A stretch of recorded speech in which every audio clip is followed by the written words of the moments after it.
Hola, buenas tardes. Mi nombre es Justo García de Llévenes y soy un neurólogo especialmente interesado en el estudio y tratamiento de las enfermedades neurológicas de origen molecular. Y en nombre de la Fundación Quaes quiero darles la bienvenida a este seminario no presencial sobre COVID-19.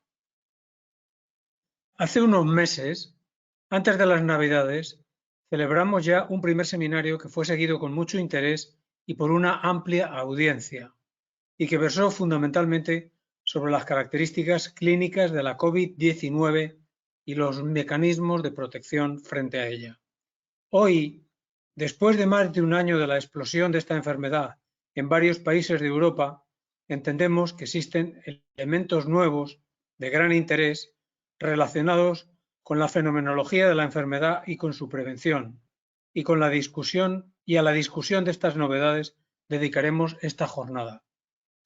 Desde aquella primera sesión hasta la fecha de hoy, hemos podido asistir a la evolución de la COVID-19 de una enfermedad aguda con afectación casi exclusiva del aparato respiratorio a una enfermedad mucho más proteiforme en la que a los trastornos clínicos característicos se unen otros de otros órganos y con una duración mucho más variable.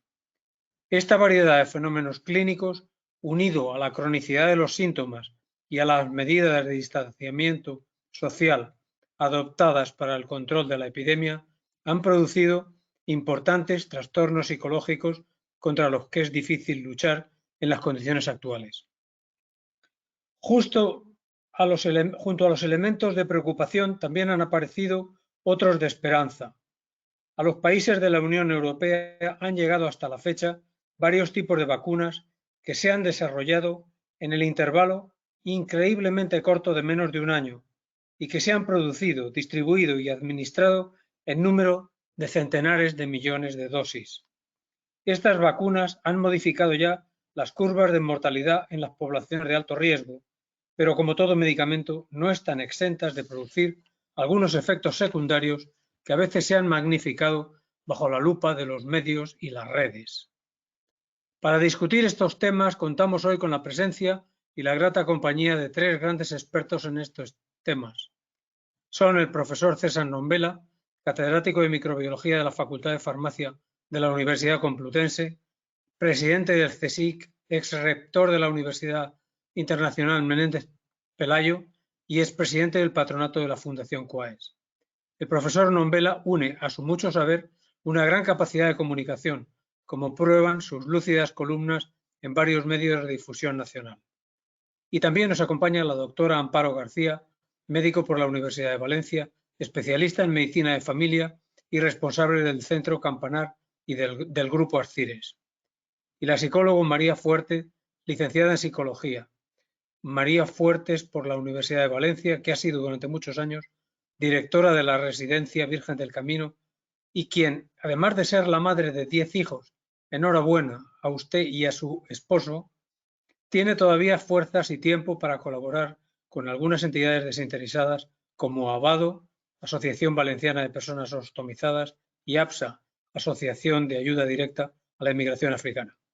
Este seminario ha despertado un gran interés hasta el punto de que hemos recibido alrededor de 40 preguntas, y aunque todas ellas serán discutidas por los tres ponentes con objeto de agilizar el proceso en la mayoría de los casos, confiaremos cada pregunta o la serie de preguntas relacionadas a uno de nuestros ponentes, sin que por el resto de ellos puedan intervenir para matizar, sin obviar que el resto de ellos puedan intervenir para matizar o completar alguna respuesta, siempre que lo hagamos de manera breve y concisa. Y sin más dilación, pasamos a contestar sus preguntas.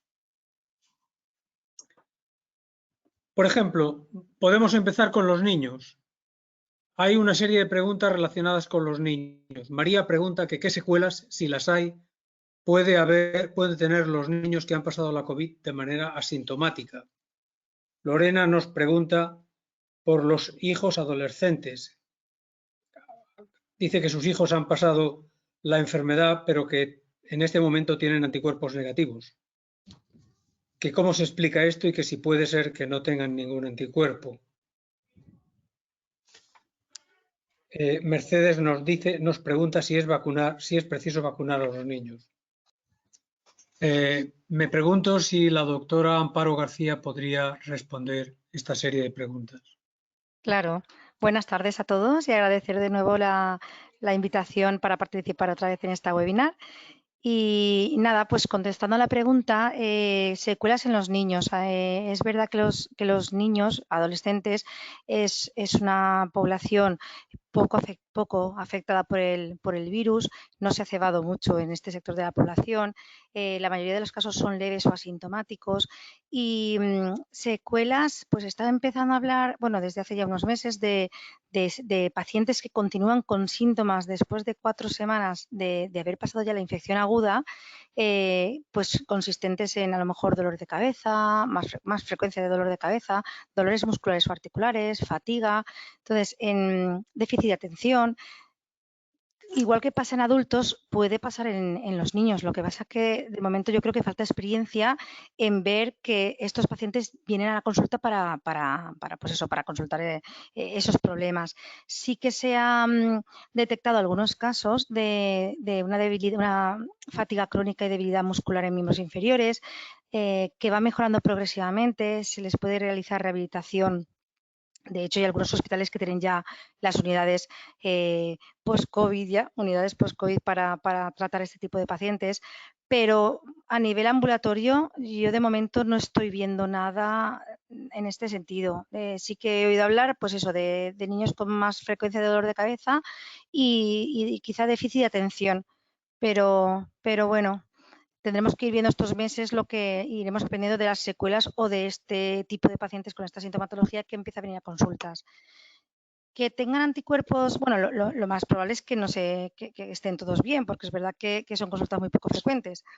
Los anticuerpos negativos, esto sí que es verdad que ahora se tienen muchas dudas. Pues bueno, pueden haber varias teorías. Hay veces que la propia técnica, por el tipo de reactivo, no llega a detectar anticuerpos, aunque sí que hay. Por otra parte, es verdad que en gente joven o gente que ha pasado la enfermedad muy leve o asintomática puede no detectarse los anticuerpos. En principio, el paciente que ha pasado el COVID está protegido porque no solo tenemos ese mecanismo de protección, la inmunidad humoral, que son los anticuerpos, también se activa la inmunidad celular, con lo cual se entiende que un paciente que acaba de pasar la COVID, se queda protegido durante unos meses, no sabemos hasta cuándo, con lo cual, aunque un paciente negativice los anticuerpos en la serología o no se detecte anticuerpos, no quiere decir que no esté protegido.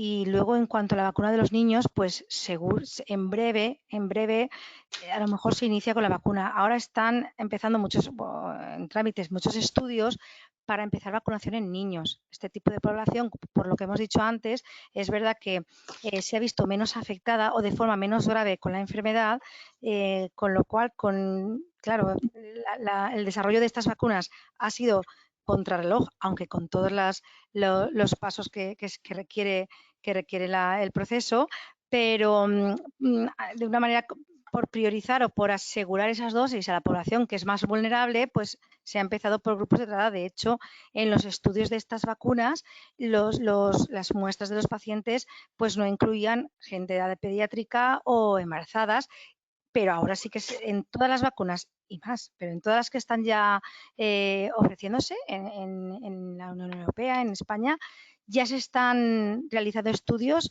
con pediatría y en grandes dependientes de menos de 16 años también. O sea que en breve seguro que empezamos con la vacunación infantil. Muchas gracias, Amparo. Un tema que ha suscitado un gran interés es la vacuna de AstraZeneca, por las complicaciones que se han publicado en los distintos medios. Por ejemplo, Ángela dice, me han vacunado con la vacuna AstraZeneca y al día siguiente tuve un amago de infarto. Me dicen que se debe a los nervios, pero yo lo asocio a la vacuna. ¿Es posible? Manuel pregunta, por edad me toca vacunarme con AstraZeneca, ¿es segura la vacuna? Concha dice, tengo 64 años y me toca vacunarme con AstraZeneca, pero no lo veo claro. ¿Qué pasa si decido no vacunarme? ¿Me van a poder vacunar más adelante?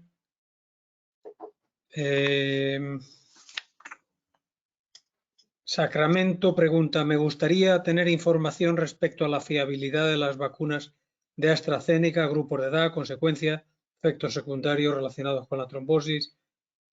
En definitiva, me gustaría tener una información veraz, seria y avalada por expertos y la ciencia. Quería proponer al profesor Nombela que nos aclare la situación actual en relación con la vacunación con AstraZeneca. Buenas tardes. La vacuna de AstraZeneca es una de las mejor dicho, de las 4 que han sido aprobadas y corresponde a una plataforma basada en incorporar un gen del virus de la COVID a otro virus que es un adenovirus no replicativo que sirve de vector para hacer llegar ese gen a nuestro organismo y que nuestro organismo produzca la proteína S y de esta manera, reaccionando el sistema inmunitario, pues nos pueda proteger. Es una vacuna que desgraciadamente pues está muy en candelero por algún aspecto negativo que todos los expertos y las autoridades sanitarias pues han ido explicando. Es verdad que esta vacuna, digamos que en la inmensa mayoría de la población, tiene efectos adversos muy leves, muy leves. Pueden ser desde ninguno a una ligera molestia en el punto de la inyección, quizá sentir pues algún síntoma más sistémico como síntomas catarrales, algo de fiebre, pero todo muy pasajero. Lo que ha pasado con la vacuna de AstraZeneca es que, a pesar de que en los ensayos clínicos, porque hay una pregunta también, los ensayos clínicos en esta vacuna fueron de los más completos, porque no solamente se ensayó en esos más de 30.000 voluntarios en los que se estudian estas vacunas en fase 3, sino que además se fueron catalogando los resultados y la evolución por grupos de edad. No solamente se hizo como en las otras, que eran de 16 años o de 18 años en adelante, y el grueso de los resultados se conjuntaba, sino que se fueron dando resultados para tramos de edad, y los resultados fueron satisfactorios. Lo que ha pasado es que se ha puesto de manifiesto algunas reacciones en casos muy infrecuentes, digamos que puede ser 1 de cada 300.000 vacunados, como mucho. Se ha puesto de manifiesto una reacción trombótica que en algún caso ha sido grave y que naturalmente ha obligado a estudiar y ha provocado el que algunas agencias regulatorias detuvieran en algún momento la administración para estudiar y analizar a fondo estos casos, y en otros casos las propias autoridades sanitarias fueran cambiando la indicación a qué personas, a qué tramos de edad se iban a administrar esta vacuna.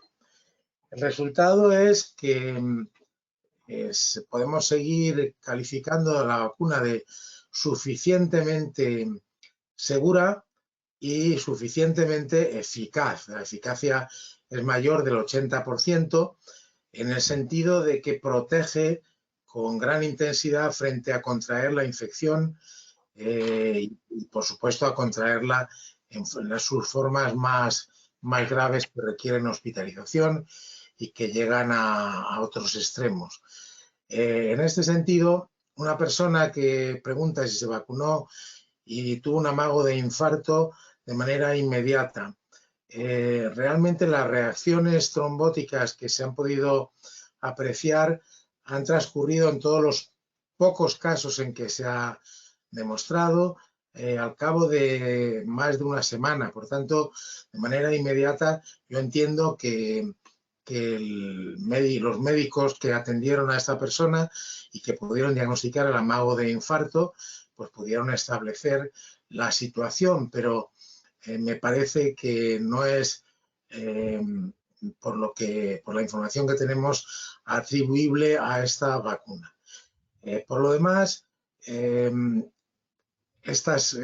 que hemos explicado, estas dudas de algunas personas, pues han obligado a que algún sector de la población haya estado reticente, incluso no haya concurrido a vacunarse. Si uno renuncia a vacunarse en el momento en que lo llaman, pues en las circunstancias actuales no podemos elegir vacuna. Por tanto, si se renuncia, pues se entiende que se ha renunciado y solo habrá nuevas oportunidades en un futuro cuando siga corriendo el turno, los turnos establecidos para vacunar, porque hay muchos grupos de población que todavía no han tenido oportunidad de vacunarse desde ningún punto de vista. En ese sentido, pues si uno renuncia, no puede ir al día siguiente a decir que me vacunen. No es lógico que ocurra, sino que tendrá que seguir esperando a ver qué oportunidades pueda tener. Yo creo que la afirmación en ese sentido está clara. La vacuna persiste la idea de que las reacciones serias que en algún caso se han producido, incluso mortales en alguno de estos casos muy infrecuentes, es mucho menor el riesgo que el que contraemos al padecer la infección.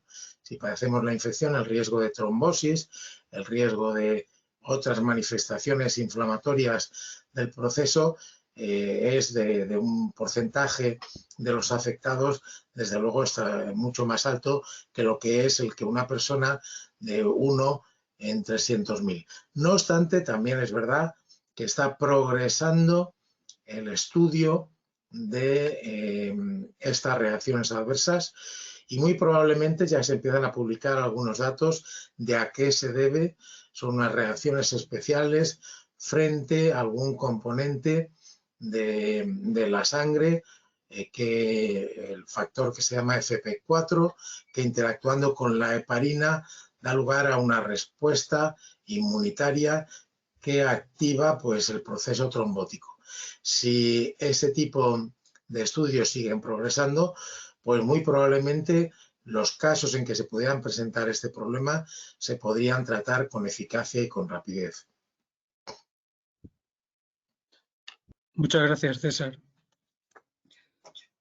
Vamos a pasar a otro tema, que es el tema de los aspectos psicológicos de esta enfermedad. Tenemos varias preguntas relacionadas con este tema. Por ejemplo, Ana pregunta, ¿es cierto que el estado de la pandemia puede agravar la esquizofrenia?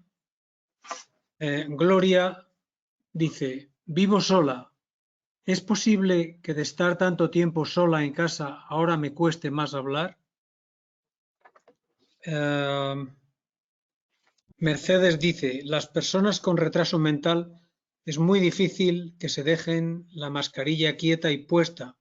¿Qué podemos hacer en estos casos? Necesitan salir a la calle. Querría saber si María Fuertes tiene algunos comentarios en relación con estas preguntas.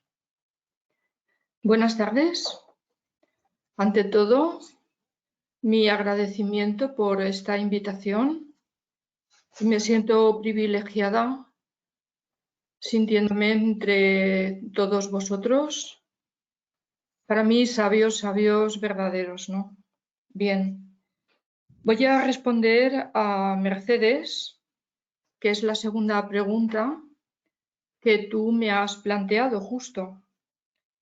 Afortunadamente, el año pasado, el 19 de mayo, es decir, del 2020, el Comité Español de Representantes de Personas con Discapacidad y también los organismos de los pacientes autistas especificaron la excepcionalidad de llevar mascarilla para este tipo de personas.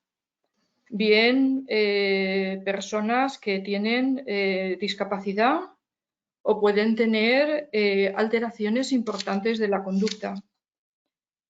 Estas personas son bastante sensibles a todo lo que son los tejidos, los elásticos, los olores, las costuras, los plásticos. Entonces, hay que ser muy precavidos porque pueden desarrollar conductas incluso de resistencia y oposición hacia este tipo de objetos, porque puede que en algún momento no comprendan por qué tienen que taparse la boca, ¿verdad?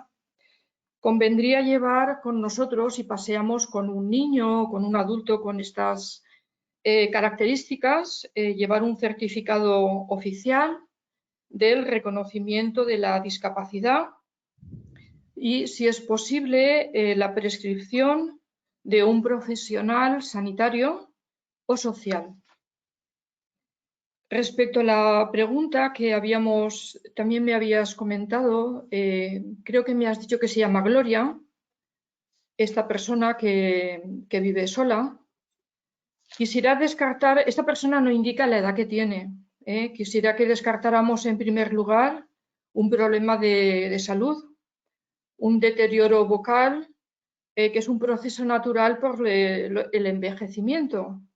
Puede proceder por artrosis o por afecciones del nervio recurrente, que esto hace que las cuerdas vocales se cierren. Ahora bien, si no es una patología de este tipo, y es que la persona, por el hecho de estar confinada en su casa, no solamente puede ocurrir que le cueste más hablar, es que puede incluso dejar de vestirse, dejar de comer de una forma saludable, y como en su libro sobre el valor de la resiliencia, se puede incluso terminar hablando solo. El profesor Rojas Marco enfatiza que es preferible darle a la memoria emocional verbalizarla, es decir, todo lo que nos pasa por nuestra cabecita, al estar solos lo magnificamos y a base de repetirnos esas mismas ideas creemos que lo que pensamos es la realidad y no es así. Creo que habías ampliado la pregunta justo. Sí, perdona.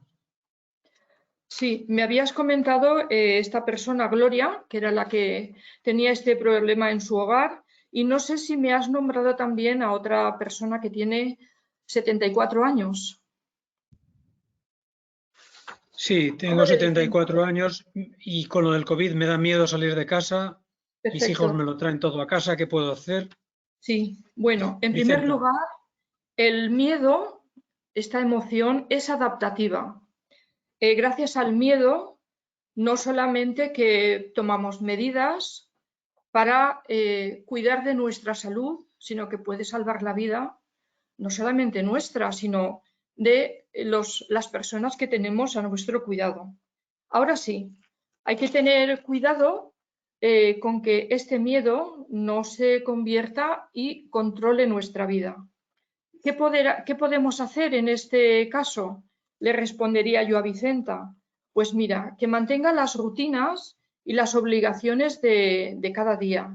Es muy importante que se concentre en lo que depende de ella misma, ¿vale? Y que todos conocemos que a veces es peor el miedo a sufrir, es peor que el mismo sufrimiento. El sufrimiento ha tenido lugar y sufrir es como gratuito. La lista es inacabable de cosas por las que podemos sufrir. A mí se me ocurriría decirle que con todas las precauciones, con la mascarilla, con el gel hidroalcohólico, poco a poco vaya saliendo y haciendo pequeños trayectos. Un primer paseo más pequeño. Supongo que ella era la persona que se encargaba anteriormente de realizar la compra, de salir pues por esas pequeñas cosas, ¿no?, que salimos a la calle. Entonces, esto, con la ayuda de sus hijos, debería de retomarlo poco a poco. Y dentro del hogar, si está con estas posibilidades, pues leer, dibujar, colorear, es decir, todo aquello que sea estimulante. Y una sugerencia. La televisión y las noticias intoxican cuando repetida y repetidamente vemos lo mismo. Entonces, ¿no hay que estar informados? Sí, pero escoger pues una franja horaria y quizá esperar hasta el día siguiente para que no sea tan machacón y acabe pues apoderándose de nuestra voluntad y de nuestro estado de ánimo. Muchas gracias. Hay mucho interés por saber cuánto duran determinado tipo de síntomas. Tenemos una serie de preguntas relacionadas con esto, con la duración de los síntomas. Por ejemplo, Gloria nos dice, pasé el COVID hace 2 meses y todavía no he recuperado el olfato. ¿Es normal? Además, tengo episodios de afonía, pero no sé si están relacionados. Y Alejandro nos comenta, pasé el COVID hace ya 1 año y todavía tengo síntomas. ¿Desaparecerán en algún momento? Quizá Amparo pueda aclararnos algunos de estos temas. Sí, la pérdida del olfato sí es verdad que es uno de los síntomas que pues vemos mucha variabilidad. Hay gente que lo tiene unas semanas y hay pacientes que están varios meses con la pérdida total o parcial, van recuperando pero no están al 100%. En estos pacientes que persiste esta sintomatología no sabemos muy bien cuánto va a durar. Sí que es verdad que pues se puede realizar un entrenamiento otra vez del olfato. Hay unidades también de rehabilitación olfativa, pero nos faltan datos porque hay mucha variabilidad en este sentido. En cuanto a la afonía, también puede provocar el coronavirus como es un virus respiratorio, una alteración de la calidad de la voz. Lo importante sería descartar también que no hayan otras causas que estén provocando esta afonía. Es ir viendo progresivamente cómo va el paciente y descartar otras causas que no sean las que están provocando esta afonía. En lo demás es ir viendo un poquito la evolución. Es verdad que llevamos poco camino recorrido, parece muy largo, pero a nivel de secuelas nos falta mucho por recorrer y por conocer de los propios pacientes. Pero vamos, lo importante es eso, descartar que no esté otra cosa provocando esta sintomatología y ver evolución, porque hay síntomas que pueden durar varios meses. Muchas gracias, Amparo. Hay un cierto interés por conocer cuáles son las diferencias y las ventajas e inconvenientes de cada una de las vacunas disponibles. Por ejemplo, Teresa comenta, me gustaría saber cuáles son las diferencias entre las vacunas existentes y la efectividad de cada una. Quizá el profesor Nombela podría ilustrarnos sobre ese tema brevemente. Bueno, lo primero que hay que decir es que las vacunas, como ha dicho el doctor García Llévenes al inicio, se han desarrollado en un tiempo récord. No ha sido nunca común el que se logre una vacuna en el mismo año en que se descubre un patógeno. Esto es absolutamente excepcional. El desarrollo de una vacuna llevaba siempre mucho más tiempo. Una de las razones de esta rapidez ha sido la primera apuesta que es simplificar el antígeno. Muchas de las vacunas pues emplean el patógeno entero, inactivado o atenuado, vivo, atenuado o inactivado. Sin embargo, esta vacuna en las primeras etapas, porque va a haber otras muchas y dentro de poco, apostó por un simple antígeno, por el antígeno que es la proteína S, que es la que forma esas espinitas, esas espículas que vemos que salen del virus y que las vemos en todas las fotografías. Esa es una proteína fundamental que es la llave de entrada del virus en la célula. Por tanto, lo que se planteó es inmunizar con la proteína S, de manera que el organismo reaccione produciendo anticuerpos contra esa proteína que bloqueen la entrada del virus y que, por tanto, impidan la infección. Con este motivo, desde el inicio, las primeras vacunas, se han centrado exclusivamente en este antígeno como forma más fácil de lograr. Y tenemos en uso 2 tipos de vacunas nada más, aunque va a haber pronto alguna más. Unas son las llamadas de Pfizer-BioNTech, por otro lado, y la de Moderna. Estas 2 vacunas tienen, lo que llevan es el ácido ribonucleico mensajero que da lugar a la proteína del virus, de manera que inyectando ese ácido ribonucleico mensajero en nuestras células lo reconocen, lo traducen en la proteína S y ya la proteína S que aparece en el organismo es reconocida por las células del sistema inmunitario reaccionando en forma de anticuerpos y de inmunidad celular. Vacunas de ácidos nucleicos no había en uso ninguna, estas son las primeras que se han puesto y están funcionando muy bien, por tanto se ha demostrado un principio fundamental, aunque ya se sabía que debían funcionar, no había vacunas en amplio uso, ninguna de esta naturaleza. Las otras dos vacunas, la de AstraZeneca, la de Janssen o Johnson & Johnson, que es lo mismo, la misma empresa, o incluso la rusa, lo que se basan también en la proteína S, que nuestro organismo produzca proteína S del virus y reaccione contra ella. Para eso no emplean el ácido ribonucleico mensajero, sino que emplean un virus, un adenovirus, otro virus que es un virus respiratorio, que es muy común entre nosotros, que nos produce catarros banales, alguna forma de este adenovirus que lleva el gen de la proteína S del virus de la COVID. De manera que por eso las llamamos vacunas vectorizadas por adenovirus. Por ese motivo, también nuestro organismo produce la proteína S, reacciona inmunitariamente y tenemos la inmunización propia de las vacunas. Todas estas vacunas se han aprobado a través de unos ensayos rápidos, fases 1, 2 y 3. Que sean rápidos quiere decir que se han solapado incluso para hacer todo este proceso en un tiempo más corto.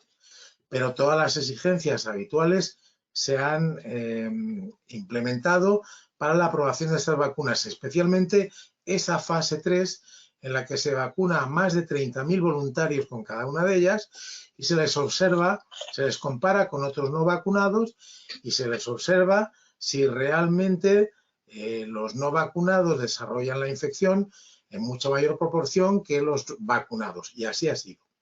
Las vacunas de ácidos nucleicos de Pfizer y de Moderna se han documentado con una eficacia del 95% en los ensayos. Y quiere decir que una vez que se traslada a la vida normal, pues tendrán probablemente ese nivel de protección. Pero eso no quiere decir que ese otro 5% no esté protegido, porque en el ensayo de los vacunados ninguno murió. Es decir, las vacunas protegen sin duda y prácticamente a todo el mundo frente a la infección en sus formas más graves que determinan hospitalización. Las vacunas vectorizadas por adenovirus, AstraZeneca y Janssen, tienen una eficacia un poco menor. La de AstraZeneca daba del orden del 80 y tantos %, la de Janssen del orden del 70%. Son eficacias importantes. Las agencias regulatorias, hay que decir, que había tanta expectación con las vacunas que estaban dispuestas a aprobar vacunas que mostraran eficacia del 50% como mínimo. Y los resultados han superado con creces toda esa cuestión. Por lo demás, los ensayos han sido muy parecidos. Observar a los vacunados, observar a los placebos no vacunados, objeto de comparación, anotar las reacciones adversas, leves o más o menos graves que pudieran producirse, y con todos estos estudios, que son muy voluminosos y abundantes, las empresas innovadoras que producen vacunas presentan un dossier que es examinado por las autoridades regulatorias. Las autoridades regulatorias en Europa, la Agencia Europea del Medicamento, de la cual España también forma parte, la Agencia Española es parte también de esa red, en Estados Unidos la Food and Drug Administration y en Gran Bretaña la Agencia Británica de aprobación de medicamentos y vacunas. ¿Qué hacen estas agencias? Examinan todos los resultados, preguntan, piden toda la información necesaria, inspeccionan incluso los procedimientos de producción, porque no solamente hay que producir una vacuna para ensayarla, sino que hay que asegurar que tienen la misma calidad una vez que se producen en gran escala y, por tanto, con frecuencia las fábricas tienen que ser aprobadas para que esa empresa que fabrica en esa instalación pues pueda comercializar su vacuna. Con este motivo, se puede decir que todas las vacunas, las 4 que he mencionado, que son las que ya están aprobadas en nuestro ambiente, aunque efectivamente las de adenovirus estén ahora mismo reexaminando algunas características, se les ha exigido los mismos requisitos de seguridad y de eficacia. Los ensayos determinan, en primer lugar, qué dosis se necesita y si es segura, es decir, que no produce efectos adversos en cantidades muy grandes y que es eficaz. Todo ese ha sido el proceso exigido para la aprobación de esas vacunas y el que se está exigiendo para aprobación de otras que hay de camino. Por ejemplo, hay alguna vacuna más de ácido nucleico que se aprobará pronto y hay alguna vacuna más que lleva directamente la proteína S, producida por biotecnología, de manera que sea la proteína S la que ya se inyecta. El organismo no tendrá que producirlo. Es decir, en vacunas podemos esperar muchas novedades. Muchas gracias, César. Vamos a volver a tocar temas relacionados con los aspectos psicológicos de esta enfermedad.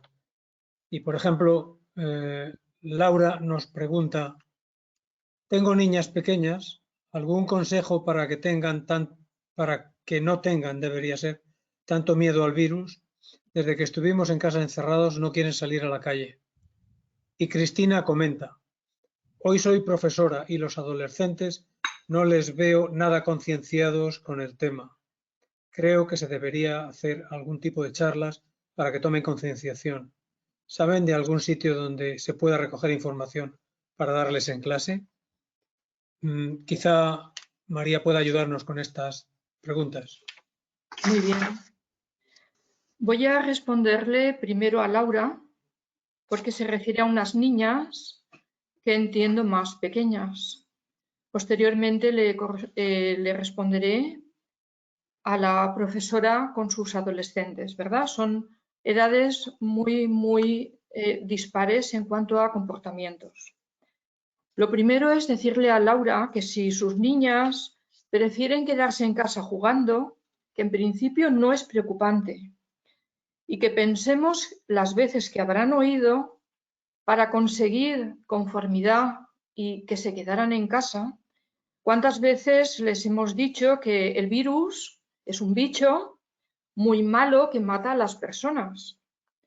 Si las niñas tienen que salir, si se les ofrece salir, es para que estén felices y contentas.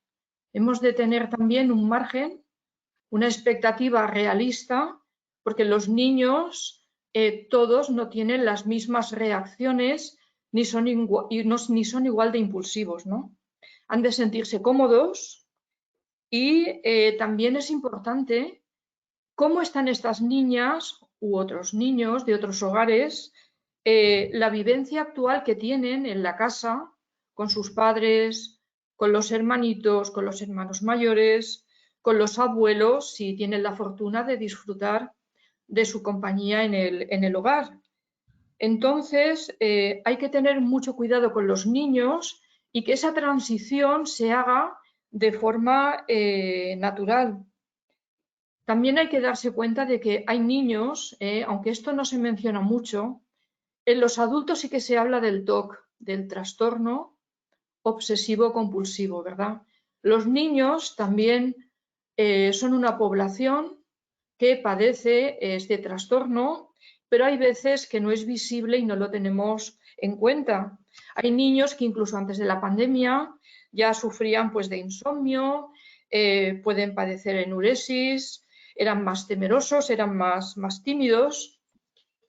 Y hay que tener en cuenta que los niños ya, por ejemplo, con 6 años, ya tienen mucha capacidad de raciocinio.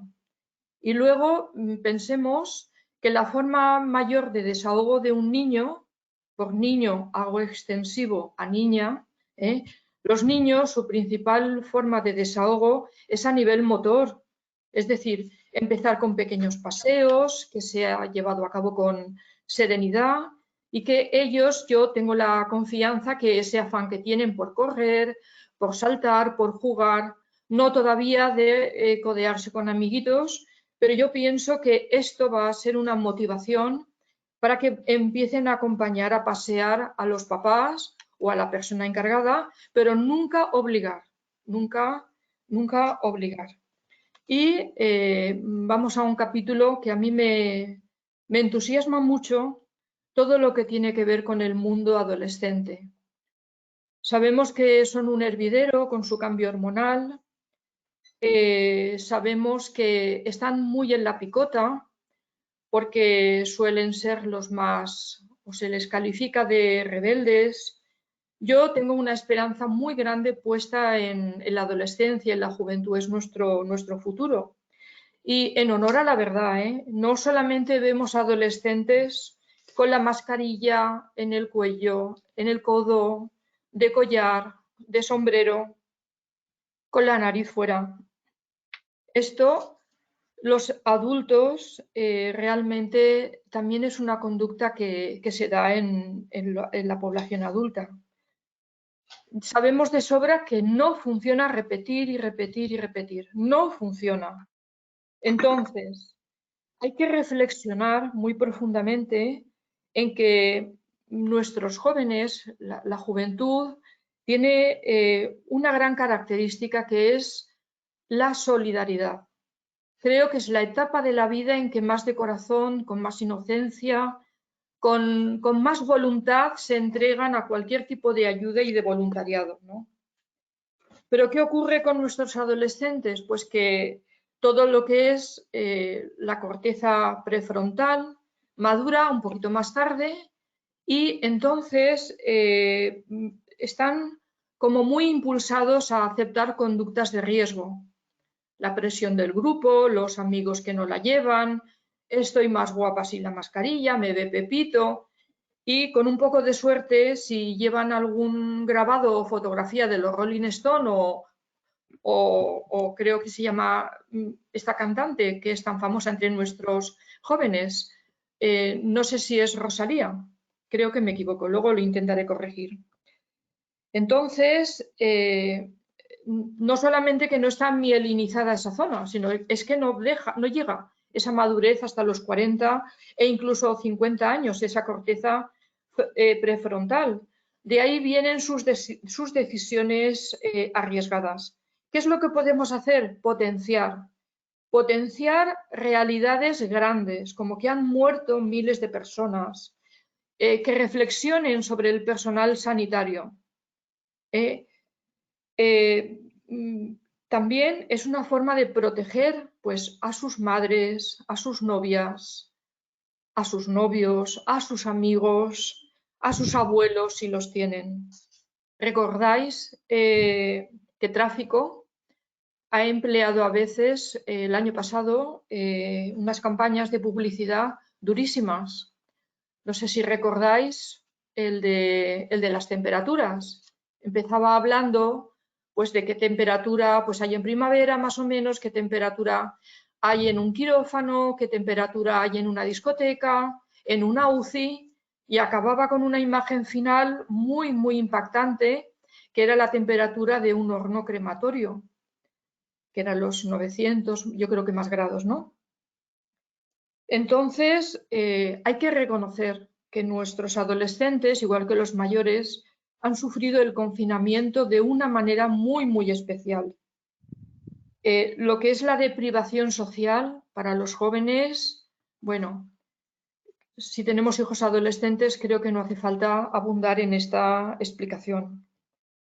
Y otra de las campañas, con esto ya termino, que me gustó mucho, fue unos actores jóvenes, unos actores de teatro, en los cuales ellos tenían una frase muy preciosa en la que decían: por mí no enfermarás, por mí no irás a un hospital.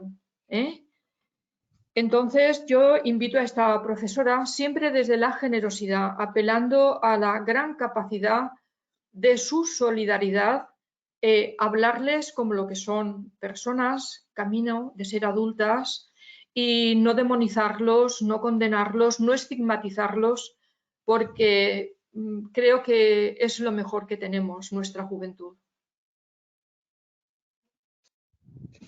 Muchas gracias, María. Tenemos una serie de preguntas relacionadas con los tiempos. Gente que dice, ¿cuándo puedo empezar a hacer tal tipo de cosa? O si en determinadas circunstancias, si estoy en determinadas circunstancias, ¿qué es lo que puede pasar? Por ejemplo, Amparo pregunta, si estás embarazada o tomando anticonceptivos, aunque cumplas la edad para vacunarte con AstraZeneca, puedes o no debes vacunarte. Otra pregunta relacionada con esto podría ser la que plantea María. ¿Cuánto tiempo ha de esperar una persona vacunada para poder hacer una vida más o menos normal? Germán dice, he pasado el COVID en Navidad. ¿Es seguro ya vacunarme? Tenemos alguna más en este sentido. Por ejemplo, Ricardo dice, los que ya tenemos una dosis de la vacuna, ¿podemos ver a los nuestros ya? ¿O hay que esperar a la segunda? Es que llevamos más de un año sin abrazarnos ni pasar un rato en casa juntos. Quizá Amparo pueda contestar alguna de estas preguntas. Sí, en cuanto a las personas, a las mujeres embarazadas o que estén tomando anticonceptivos, en principio en cuanto al embarazo siempre se ha de valorar el riesgo-beneficio. Aconsejan evitar la vacunación ahora a no ser que sea un paciente, una chica que esté muy expuesta, pero vamos, siempre individualizar y valorar eso, el riesgo que tiene o el beneficio, porque en los propios estudios de las vacunas pues nos han incluido a chicas embarazadas, pero vamos, la seguridad estará seguro en las vacunas, porque de hecho en la gente que tiene mayor exposición o mayor riesgo o alguna enfermedad concomitante sí que se puede vacunar. Pero bueno, en principio la recomendación es que esperen al momento del parto, bueno, después del parto para vacunarse, de momento, la información que tenemos. En cuanto a las chicas que están tomando anticonceptivos, a las mujeres que están tomando anticonceptivos, en principio no es contraindicación para la administración de la vacuna. La vacuna no aumenta, de momento los datos que tenemos, no aumenta el riesgo de tener más trombos, más que la población general no vacunada. No entra dentro de las contraindicaciones propias de la vacuna, el tomar anticonceptivos. Con lo cual sí que se podrían vacunar según los datos que tenemos ahora de los estudios. ¿Cuánto tiempo hace falta para hacer vida normal? Bueno, pues en verdad las recomendaciones, estés vacunado, no son las mismas, son las recomendaciones generales de prevención, porque hay que recordar que la vacuna no evita tampoco el contagio ni la propagación. Un paciente vacunado se puede contagiar. Es verdad que evitamos la enfermedad grave por COVID o mortal, pero podemos contagiarnos, no son efectivas al 100%. Entonces, realmente las recomendaciones son seguir las mismas medidas de prevención y de protección. Esta misma explicación es para la pregunta de pues, la gente que tiene ya una dosis de vacunas y podemos ver a los familiares. Pues siempre extremar las precauciones igualmente, porque pues, por lo que he dicho, no evitamos del todo el contagio ni la posibilidad de contagiarnos y luego poder transmitir el virus, con lo cual las recomendaciones siguen siendo las mismas. Y el paciente que pasó el COVID en Navidad, si es seguro vacunarse, en principio seguro vacunarse, pues desde el momento que se pasa la fase activa y se ha cumplido el aislamiento de la enfermedad, el paciente se puede vacunar. Otra cosa son las estrategias de vacunación que hay desarrolladas por las autoridades sanitarias a modo de priorizar estas vacunas, porque sabemos que vacunar a toda la población a la vez es imposible.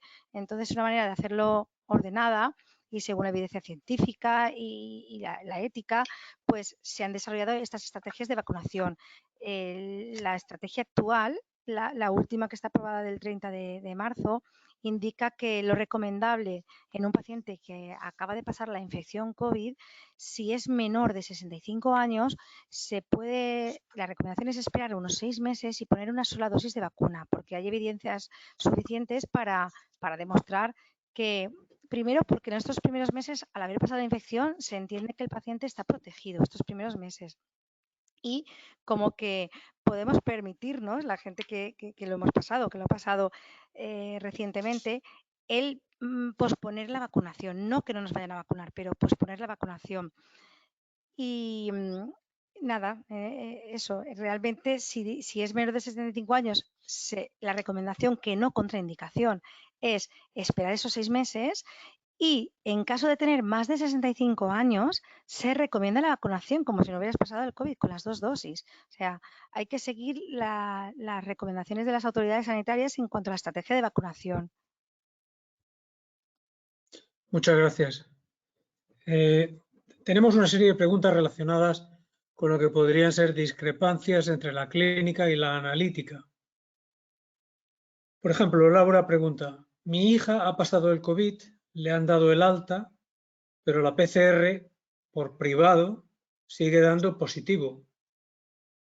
¿Ya puede hacer vida normal o mejor esperarse? ¿Puede contagiar?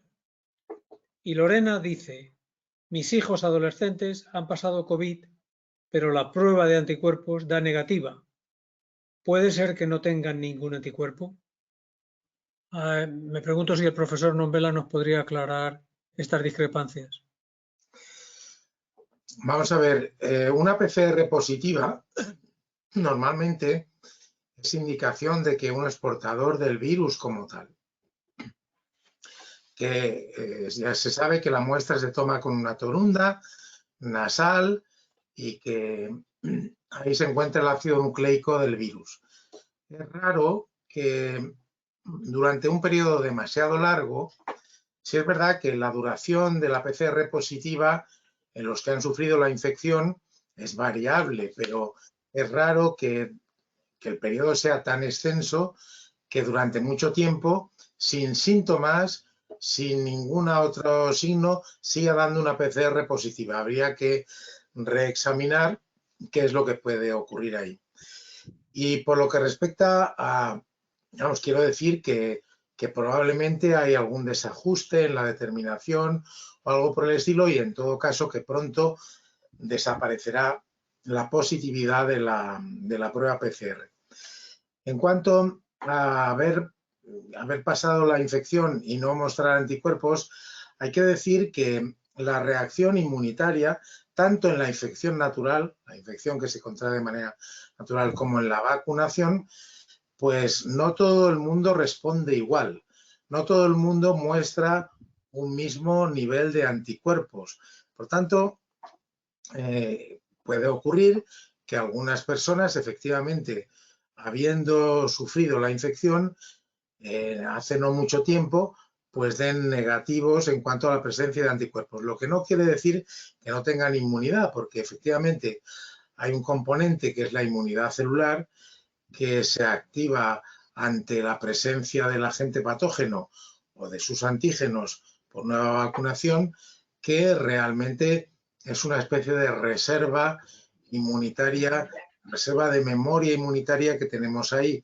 Lo que sí hay que insistir es que en niveles de anticuerpos, en un montón de situaciones, desde la sintomatología al padecimiento como tal, cada persona individualmente puede ser diferente y responder a unas condiciones especiales.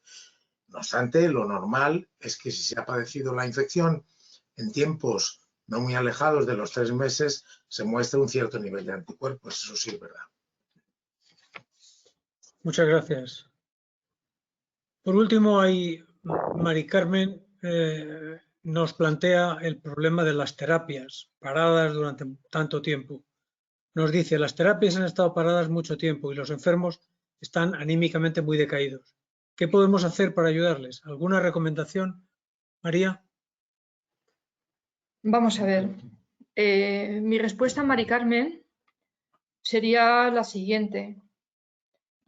Los centros de día, donde se practican una serie de actividades muy enriquecedoras a nivel cognitivo, a nivel de ocio para nuestras personas mayores, pues han sufrido lo mismo que las guarderías, lo mismo que los colegios, cierres cautelares por evitar más contagios. Aquí nos encontramos con estas personas que se han quedado sin sus terapias en los centros de día con 3 aspectos, depende de cada familia. Depende de su poder económico, depende del número de familiares que pueden atender a esta persona mayor o de mediana edad, discapacitada, y también depende de esta persona en qué grado de salud nos lo encontremos. No es lo mismo una persona que puede deambular, que es válida para sus actividades de la vida diaria, pues que una persona que necesita pues de un acompañamiento en todo momento, de apoyo en las tareas cotidianas, que deben de mantener una mínima actividad física, etc. Contamos con la Generalitat Valenciana, con el SAD, que es el servicio de ayuda domiciliaria caso de que esta persona a nivel económico sea limitado, en caso también de que el estado de salud no pueda ser asumido por sus familiares porque requiera una atención médica continuada, una farmacovigilancia, y también va en colación con el número de familiares. Hay personas que están solas, hay personas que tienen hijos, hay personas que tienen alguna amistad de confianza que pueden hacer como de paso puente hasta que estos centros vuelvan a estar activos para nuestros mayores. Entonces, ante todo, hay que favorecer, es lo que yo recomendaría, hay que favorecer la estabilidad emocional. Pasa igual que con los niños pequeños. Los cambios ejercen una desorientación importante. Entonces, todo lo que contribuya a tener estabilidad emocional la partida está medio ganada. Infundirles pues confianza, seguridad y ante todo tenemos que tener una paciencia infinita. Ese mayor no vive con nosotros todo el día y aspectos como es la alimentación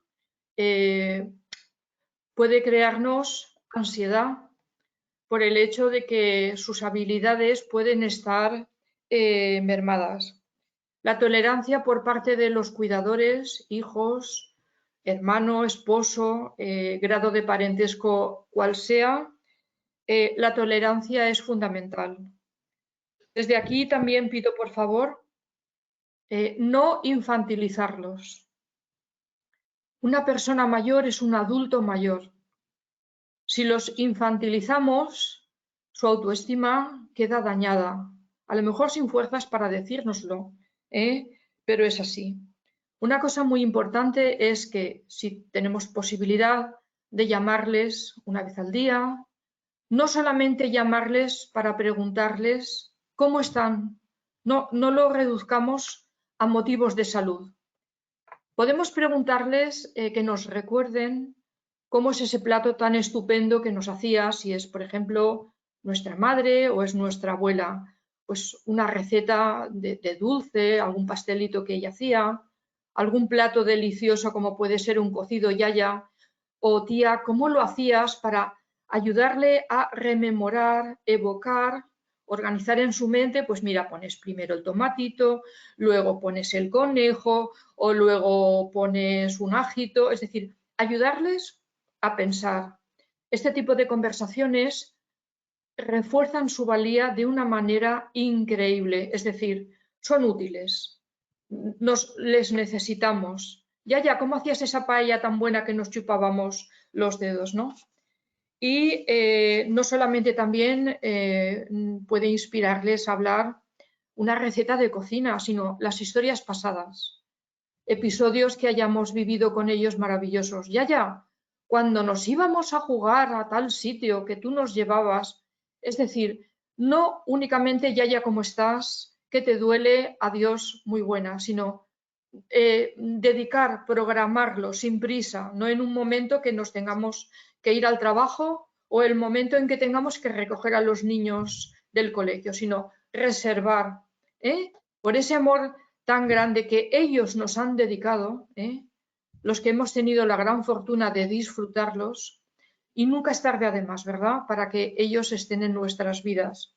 Pues preparar, acotar un tiempo, 10 minutos, tienes 12 minutos, no te exijas más, 15, pero ya os repito, no solamente de salud, eso ya lo pregunta el médico, que por cierto, nuestros mayores, los que llamamos los polifrecuentadores de ambulatorios, con esos paseitos que van, las gotas de los ojos, es un lugar donde ellos también compensaban su soledad. También están cerrados.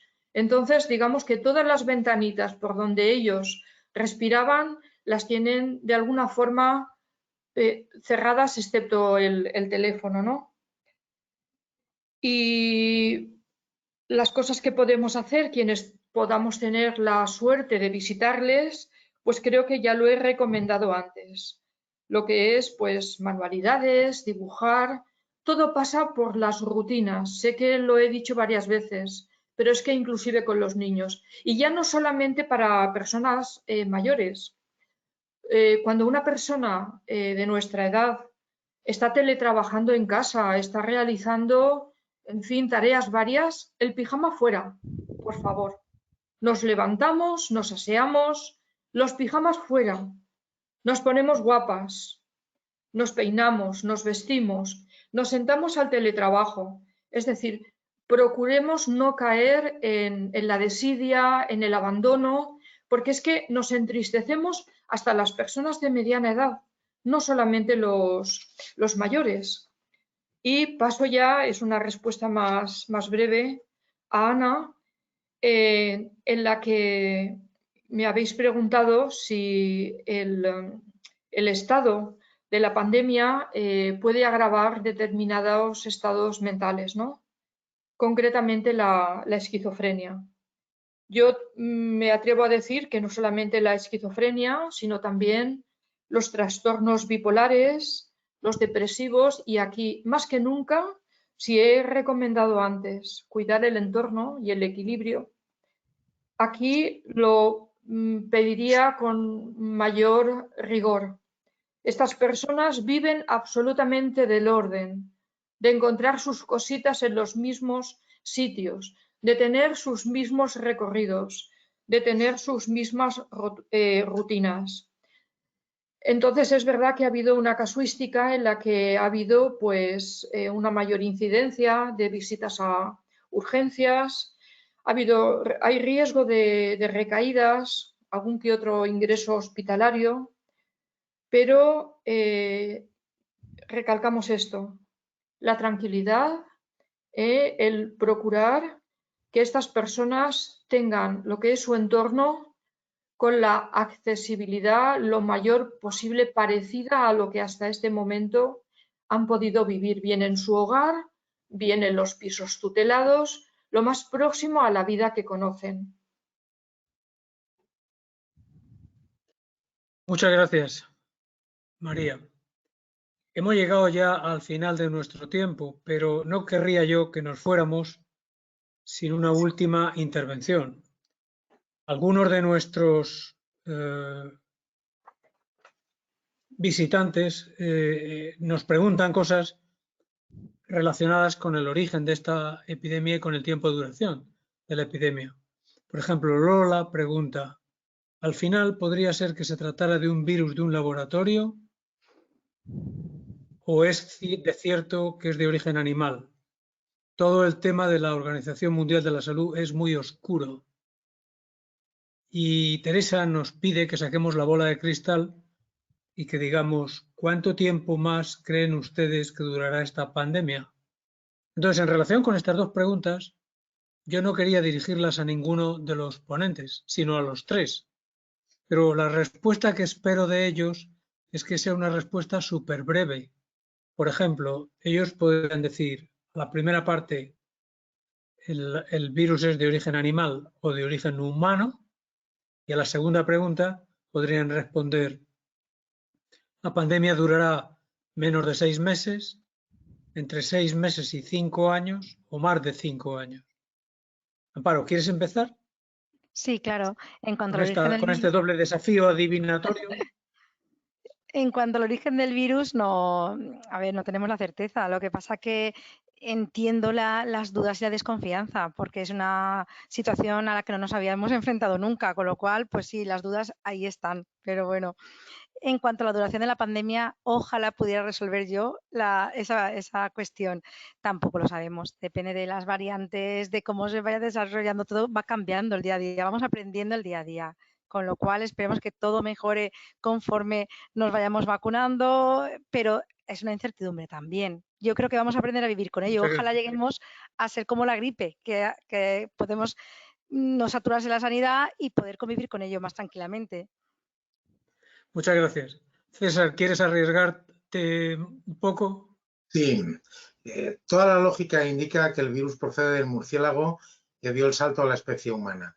Eso es lo que sugeriría la historia que conocemos de los coronavirus, de otros coronavirus patógenos, etcétera. ¿Cómo? Pues se lleva mucho tiempo pensando que hay un animal intermediario y no se encuentra una explicación en ese sentido. Lo que yo sí me he situado leyendo el informe de la OMS es en ese mercado chino, en donde es muy diferente de los que estamos acostumbrados a ver. Ahí llegan animales vivos y sacrificados. Y llegan no solo aves, conejos y demás, llegan grandes serpientes, cocodrilos, todo tipo de animales y demás que pueden ser portadores del virus. Mi hipótesis, yo leyendo a muchos expertos, lo que creo es que en las zonas rurales chinas muchas personas acuden a las grandes ciudades por diferentes motivos. En esas zonas están en contacto con murciélagos.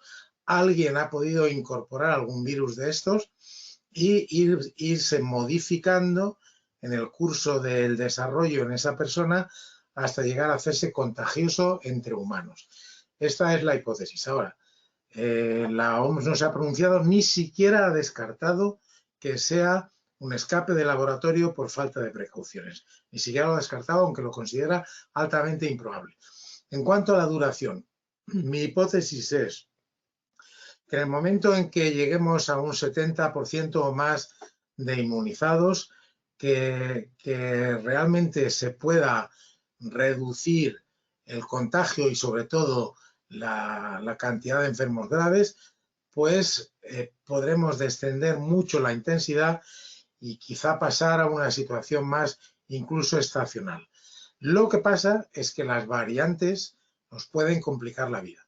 Esa variante británica, sudafricana, brasileña, que han ido modificándose precisamente por persistir en algunos hospedadores, en algunas personas inmunodeprimidas y demás, durante demasiado tiempo, han ido y van surgiendo nuevas. Esas variantes pueden prolongar mucho el problema porque algunas pueden llegar a escapar de la vacunación. También puede haber una evolución del virus que sea más favorable y que genere alguna estirpe más benigna, que se propague mucho mejor y que se imponga a las demás y lleguemos a una situación de ese tipo.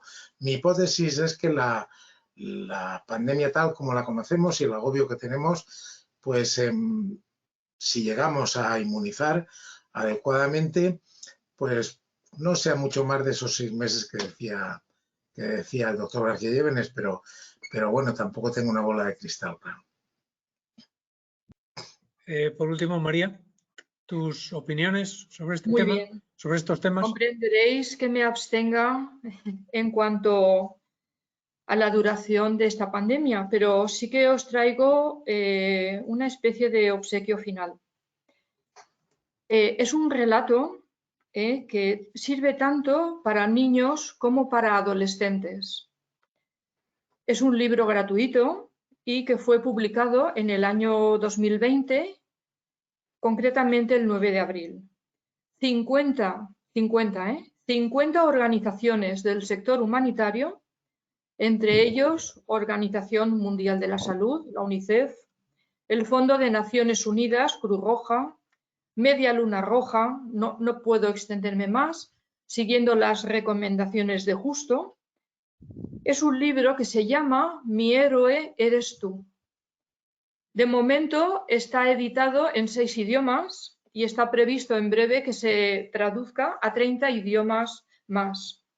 La ilustradora y la autora es Helen Patuk y es un libro que se ha confeccionado con las entrevistas a más de 1.700 niños de todo el mundo, de campos de refugiados, de países más poderosos, con maestros, con padres, de todo el mundo. ¿Y para qué sirve este libro? Es para que aprendan a desenvolverse y a comportarse en esta situación de COVID. os repito, el libro se llama Mi héroe eres tú. Entonces, para las madres, las profesoras que se han puesto en contacto con nosotros, unas directrices de un libro muy, muy avalado es este que os indico y que espero que lo disfrutéis y lo compartáis con vuestros niños y con vuestros hijos jóvenes, adolescentes también. Pues muchas gracias.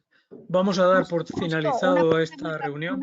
Un apunte muy rápido. En la página web del Ministerio de Adelante, Amparo. Consellería, mucha información fiable a disposición del ciudadano en las páginas web del Ministerio de Consellería, porque había una pregunta alguien había preguntado dónde encontrar esa información fiable para resolver muchas dudas en cuanto a vacunas, en cuanto a la propia enfermedad y con un número disponible, ¿vale? Pues muchas gracias. Pues si no hay ninguna intervención más, vamos a dar por finalizada esta reunión, que espero que haya sido interesante para ustedes. Yo he disfrutado mucho y he aprendido mucho. Quiero dar las gracias a los ponentes por sus magníficas aportaciones, a quienes han atendido a esta llamada, a la Fundación CUAES. Muchas gracias por todo. Hasta luego. Adiós, buenas tardes. Hasta luego a vosotros.